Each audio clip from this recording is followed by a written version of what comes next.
Tucker Carlson agreed to do a sit-down interview with the New York Times' Ben Smith, who's a serious journalist.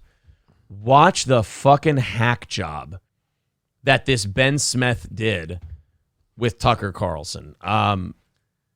Because, you know, the big name that is Ben Smith. Right.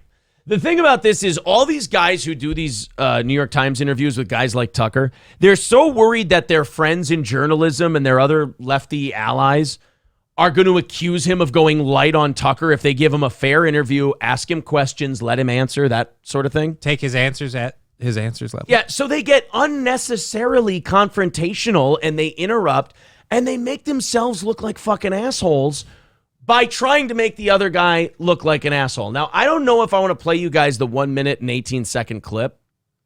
I think I want to play you guys the longer version of this because this clip is just going to be the fireworks. I think the setup is important. Ben Smith interviews Tucker. Many journalists, yes. Oh, wow. Tucker to BuzzFeed editor, your agenda cloaked as journalism. And that's Tucker telling you that. Oh, this is Ben Smith 5. So he had Ben Smith on 5 years ago. I wanted to see the Ben Smith interview from just recently. Is YouTube, is it really nowhere to be found? Here we go, the 4 minute, 12-second clip.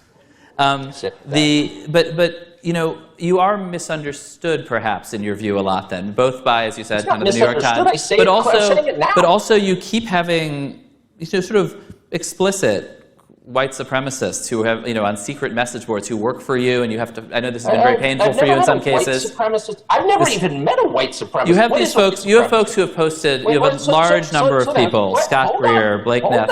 I'm just curious why. So wait a minute, this is like way after anything. I mean, it's good way before this. Leftist reporter interviews Tucker Carlson. Yeah, see, a lot of this is people's clips on this. Here, this is good. Okay, here we go. And now to close out this event, I'd like to call back to the stage. Ladies and gentlemen. And I'm glad you agreed to join us. He's clearly in his dressing room. Yeah, what is he, in his closet? No, he's in his dressing room at Fox? At Fox. I'm guessing that's his like studio and dressing room, like where he gets ready for the show. That's why he's got 8 million suits so they can switch what they need based on. I see. Oh, nice catch. Texted me and said you were pretty tough with Taylor Lorenz, which I was heartened to hear, but it's easy to hurt her feelings. So I hope you'll check your privilege. I'm just hoping you'll. Dude, he just called out me Taylor Lorenz. Is she a lefty or a righty? I thought she was a right big time lefty. Yeah. Oh no. I'm just hoping you'll let me ask questions and not steamroll me because you're a professional and I'm not. You're the tough one. What a passive aggressive cunt. First of all, okay. Off to a good start. Set the fucking ball for if you get defeated. Well, I hope you just don't steamroll me because you're a professional and I'm not. Look, I said in the beginning I thought he'd steamroll me. Yeah, it sounds like you begged for it, buddy. You're exactly right. That's what he's doing too. But I have been watching your show a lot, and you spend a lot of time laughing about labels that are thrown at you. Racist, white supremacist, the most host of the most racist show in the history of cable television. Actually, I'd rather not ask you about the labels, but sort of give you an opportunity. No, I'd rather just throw out these accusations at you and not let you respond to them. I'd like to give you some things that have been said about you, but we're not going to talk about it. We're just going to put it in people's minds. Moving on. Yes, Tucker, you've been accused of being a rapist, a murderer, a bank robber, a pedophile, but I don't want to talk about all of those. I want to talk about something else. To talk about what you believe. And to begin with, do you believe white people are superior to other races? No, of course not.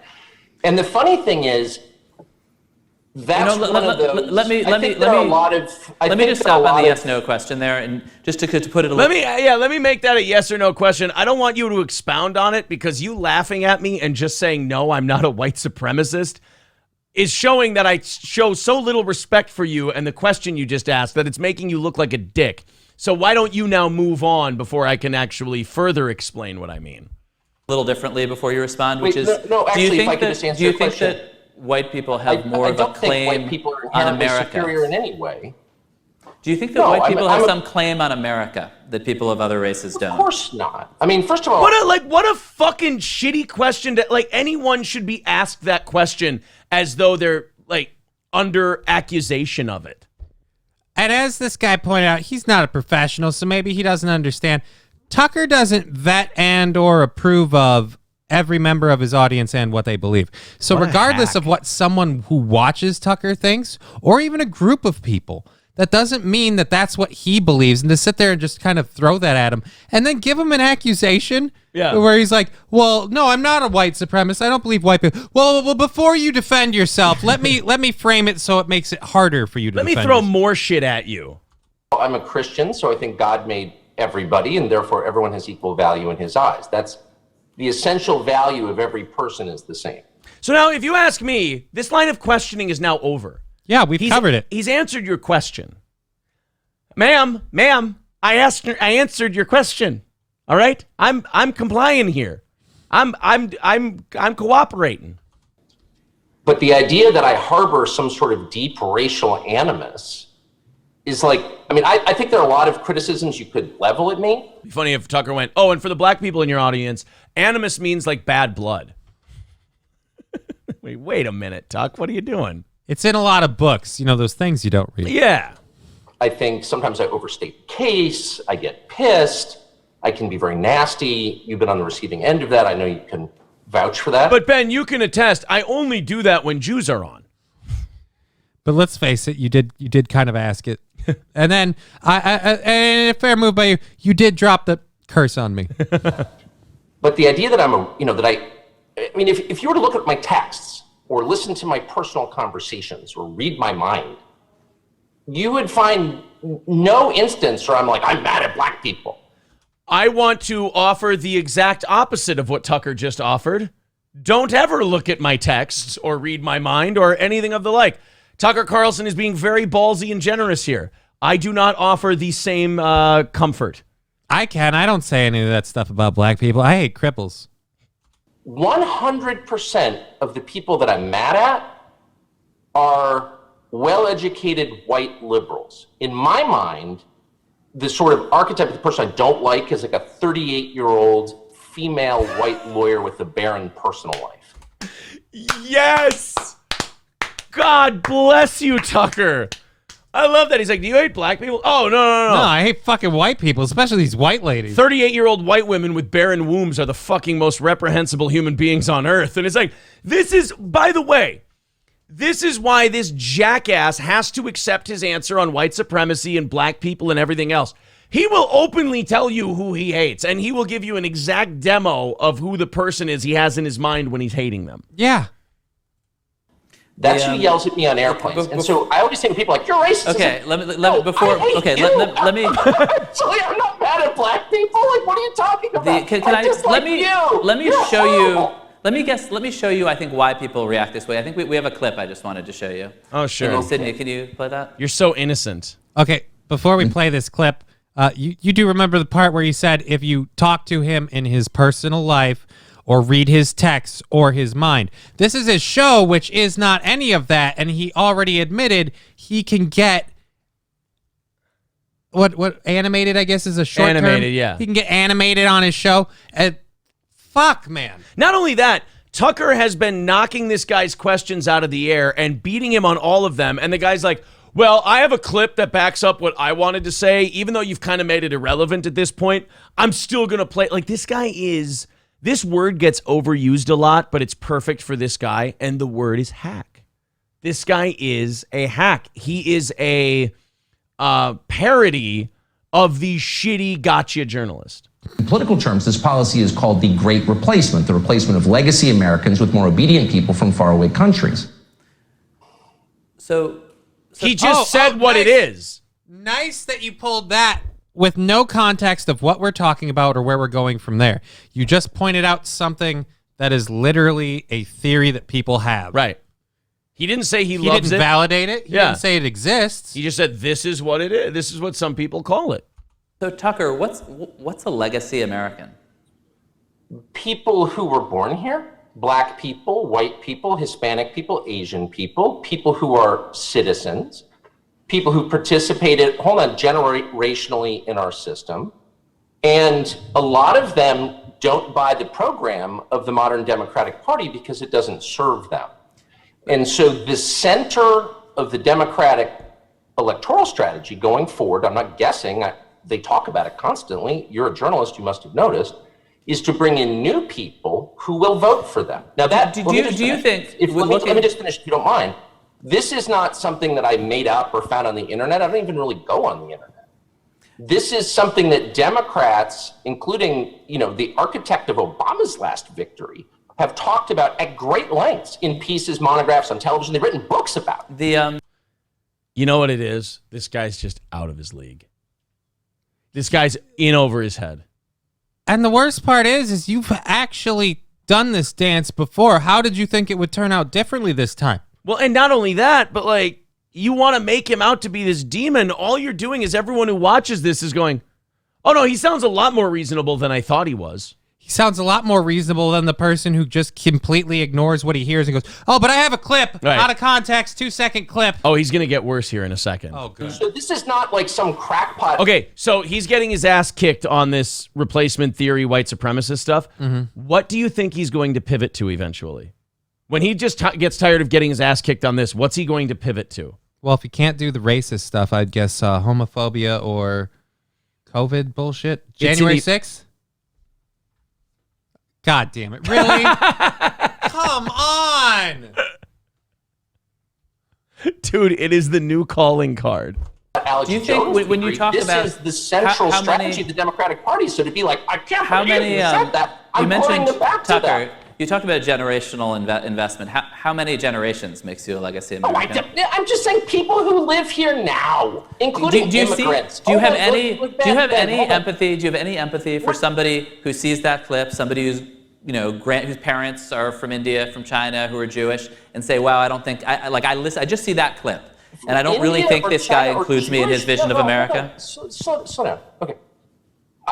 No, I don't have any, as you said, empathy for people. Do you understand why they might think that? Please let me, if you don't mind. You got to shut the fuck up, dude. I have no empathy for people who derive their judgments about anything from 30-second clips on Media Matters. I do an hour live every single night. If you want to know what I think, I don't know that there's anyone who's more transparent about it than I am. Not all of my views are correct. Yeah, he just said he hates 38-year-old white liberal women with no personal life. I mean, he's pretty open about it. And he's being pretty clear about this whole legacy American thing, which totally bit you in the ass, by He the way. said people who are born Just here. people who are born here. What he's pointing out is people who are born here, people who are stayed here, people who have lived here their whole lives, generationally especially, have started to realize that one particular party is, I don't know, full of shit, and they don't want to buy it anymore. And the worst part about that party being full of shit is I don't like the other one. Yeah.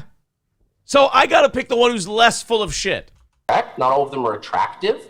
You may laugh at some of them, you may be offended by others, but I'm very clear about what I think. I believe that people are not the sum total of their genetics. I say that constantly, and as a Christian, I really mean it. I actually buy the kind of Dr. Seuss, please, version of race understanding, which is judge a person by what he does, not by how he looks. I actually believe that. I grew up in Southern California in the 70s, and I say, You know what makes it hard for people like him to understand that?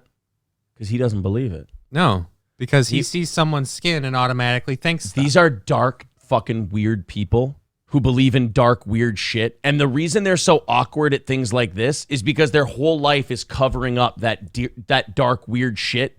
That's why they don't seem totally human, people who interview like this, is because the shit they have to suppress makes it hard for them to exist. So when Tucker says, I buy the Dr. Seuss view of judge people based on what they do, not their genetics or their color or anything else. That seems weird to this guy, and he's skeptical of Tucker. because he can't do that. Because he's like, no, I can't do that. I see a black person and I pretend to be nice. Yeah, I don't see a person. I see a demographic. I see someone who's obviously undereducated. Like, wait, you don't know that. I see someone who can't get an ID to vote. Oh, congratulations, you're a racist. Really, Tucker? You're saying you're not just like me, and when you see a black person, you immediately go, I hope my wallet is safe? That's exactly what that is. You nailed it. That's exactly what that is. That's this guy projecting his shit on Tucker and not being able to believe what Tucker says. constantly. You do, And but so and yet when- somehow, Tucker, hold like, on, and I hold guess on. the thing that you have an hour every night, as you said. Let me, and Wait a second. I want to You move on to asked me some a- other questions. Okay, But- don't filibuster me.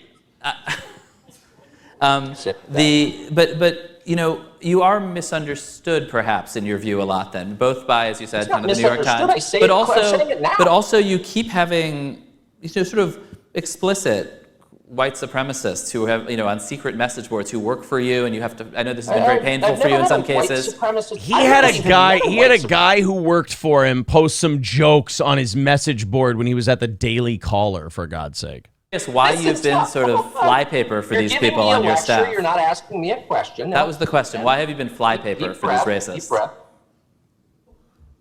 I've never had a white supremacist work for me. I don't think I've ever talked to a white supremacist. Please let me finish. And I don't want to fight about labels. Hold on, slow down. I'm not sure. I don't want to fight about Wow. labels. Look, I've just spent the last 20 minutes putting labels on everything and everyone. I don't want to fight about labels. When this guy starts getting his ass kicked, he doesn't want to talk about the thing he talked about. Why are you flypaper for white supremacists? I don't know if I've met one. I've never employed one. I don't want to talk about labels. I don't want to fight about labels. Then stop using them. Yeah, then stop using labels, fuckface. I'm not sure what that means. I know that it's a slur. It's the worst thing one can be. I don't really understand the terms, but let me just say, You've had to let people go who said objections. Let him fucking talk. Ben, I believe that people are not defined by their race, any race, black, white, Asian, pick a race. People are defined, their value derives from A, the fact they were created by God. I believe that. Maybe you don't. I do. And B, by what they do, by the choices they make, by who they are. They have agency.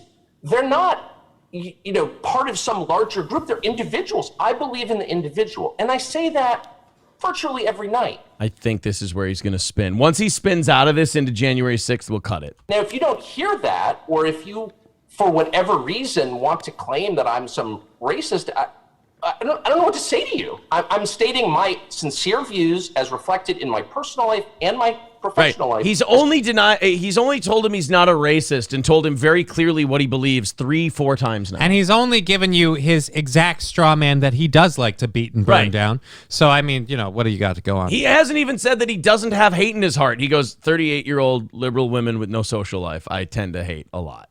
Clearly as I can.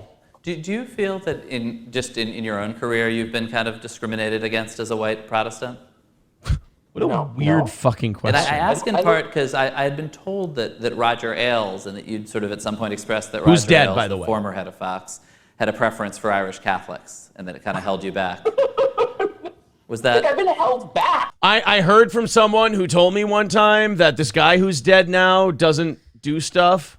Yeah, I work in the entertainment industry when we're totally not a bunch of gossiping hens who cluck behind each other's backs and totally make up stories about people we're jealous of because we wish our success was their success. This guy's remarkable.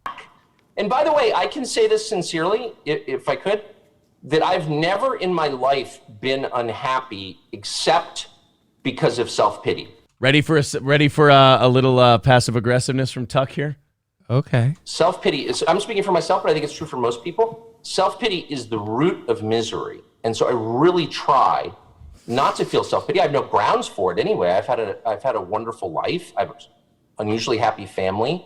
I live where I want. I say what I want. I'm blessed, unlike a lot of journalists who are leading miserable lives. So but I don't feel sorry for myself.